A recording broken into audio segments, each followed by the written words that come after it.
Good morning and welcome to the Coffee and Cap Rates podcast, your go-to source for New York City's latest commercial real estate insights. This program is brought to you by Ariel Property Advisors. Hi, everybody. This is Shimon Shkury with our podcast, Coffee and Cap Rates, from the house of Ariel Property Advisors. And today I have my partner, Victor Sozio, with me. Hi, Vic. How are you? Hello, Shimon. I'm good. How are you? I'm doing great. And also our senior director from our capital services group, Matthew Dzbanek, here with us today. Matt, thanks for being here. Hey, Shimon. Thanks for having me. Awesome. And the three of us are going to talk about the multifamily market, specifically the second quarter of 2025. Try to see what's happening in that market based on the numbers that just came out, but also try to predict what we can see moving forward. When we look at the multifamily market, we are seeing three specific groups: the free market or predominantly free market asset class, the rent stabilized or predominantly rent stabilized asset class, and then affordable housing.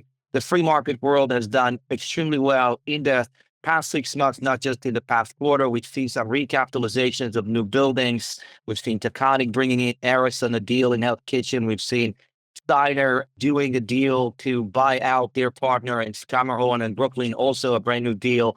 We've seen several decontrolled, larger multifamily assets in Manhattan being sold to different groups, including Hub and including Peak and including other private and institutions, investors. And lastly, we've seen in the free market world also smaller deals that consist of buildings that are below 10 units in the boroughs mostly. So a lot of activity and a deep bench of investors in the free market, which is not new. But also we saw some changes in the complexity or in how the pie is divided between these three groups: free market, rent stabilized, and affordable housing.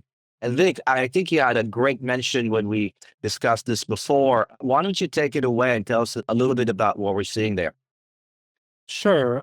When I look at the data from the second quarter, there's several takeaways that I view as positive and in some ways a little bit surprising. And to your point, if you look at the transaction volume, which amounted to a little bit over 2.3 billion, which in itself is good progress, right, from where we were in the first quarter and where it was kind of starting to trend in the early second quarter. But if you look at that 2.32 billion of dollar volume, over 70% of it came from rent stabilized product and affordable housing.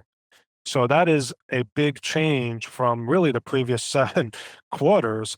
And when you look at it from a transaction volume perspective, it's over 50% of the transactions that came from those two segments of the market. And if you dive into the numbers, in the affordable housing space in particular, there was over $500 million of dollar volume. We were involved in 350 million plus of them, but there were some nice notable transactions, including the Ocean Park Towers that we sold in Far Rockaway to Tredway. But then when you look at the workforce product, the rent stabilized product, and that's really the segment of the market that has been struggling the most, right? Without any surprises to anybody, I think, that's listening to it, there were some big ticket transactions, right? Related, finally sold the portfolio that they have in the Bronx that they originally acquired for a little over 250 million in 2014. They sold it to PH Realty Capital LLC, led by Peter Hungerford, for about $189 million. And that's something that really is significant because sometimes we see these trades and they're partial trades or preservation trades. This was just a straight rent stabilized portfolio, scattered buildings that traded for $189 million, right? And that's something because really when you think about the institutional interest in the rent stabilized market, that depth of that interest really hasn't been around in the past few years, really after the legislation, but certainly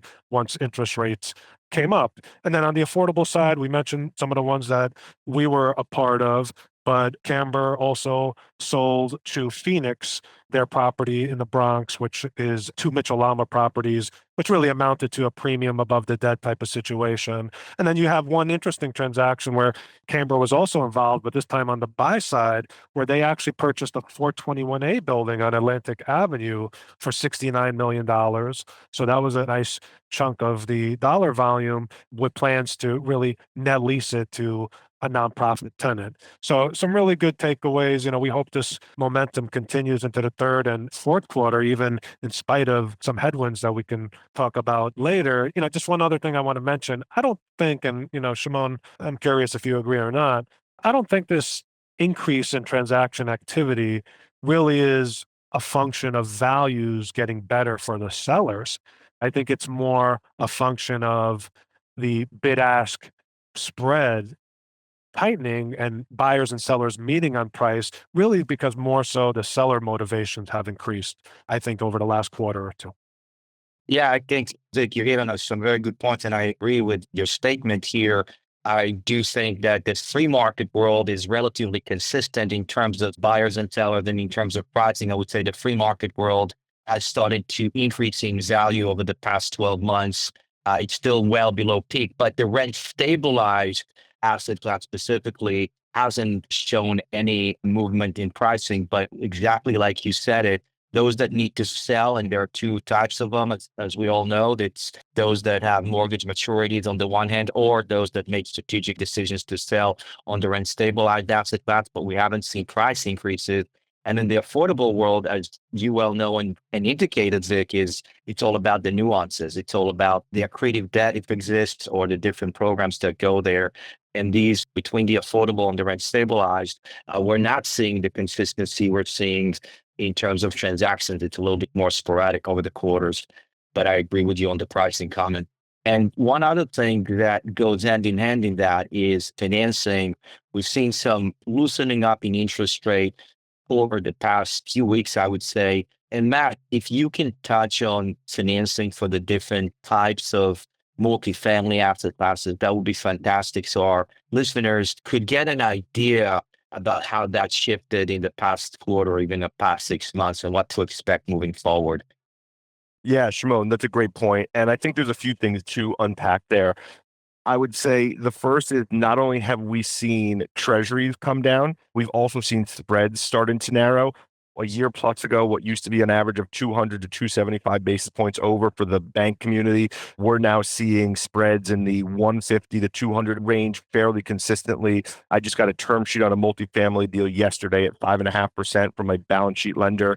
So we're starting to see the competition come back into the markets. Look, I would say free market is still king. If you have a fully free market building, there is still a lot of interest in those deals. On the affordable space, there's still a lot of great interest to keeping mid-market and lower income families in homes. I would say the rent stabilized space of work gets a little trickier due to collections issues, due to occupancy issues and regulations overall. That's where we're seeing the biggest decrease. But generally, I would say if you have a multifamily in New York, that financing is getting a lot more attractive, and I expect that trend to continue through the end of the year.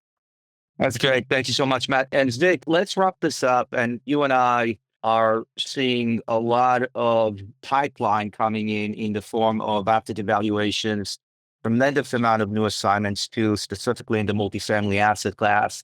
You and I are talking about, and the rest of the partnership, specifically about where we're going to see 2025 and where we're going to hope and see 2026 shaping up because of that. What do you think our listeners should pay attention to for the next few months of the year, and maybe even the first quarter of 2026 as it pertains to the multifamily asset class? Several of the market moving issues in play that I would keep an eye on are the mayoral race, right? Because that does, I think, have an impact on investor confidence. Some product types could be more affected than others, in particular, the rent stabilized product, depending on how that mayor's race pans out and what the messaging is around the campaigns that are involved. Potentially the bigger factor at play and broader impact can be felt from interest rate movement, which Matt alluded to. I think if we get some of the interest rate cuts and relief that are expected and trending in the right direction, that can have a good major positive impact to our markets and overall transaction volume. And then as we get into the first quarter of 2026, I think we start getting into the state's legislative session.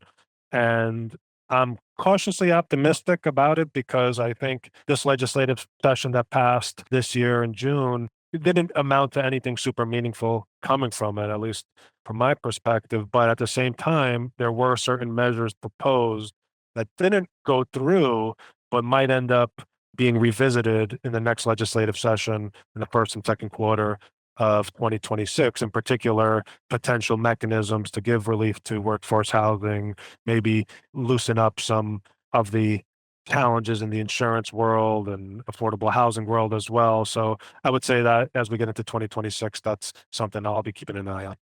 Well, Vic, thank you so much for these great commentaries, the on the ground investor commentary as we speak with so many different buyers and sellers and lenders on a regular basis. Matt, thank you so much for the financial commentary here. And for our listeners, please review our multifamily ordering review and give us some comments, questions, or observations. We look forward to the next podcast. Thank you, everybody.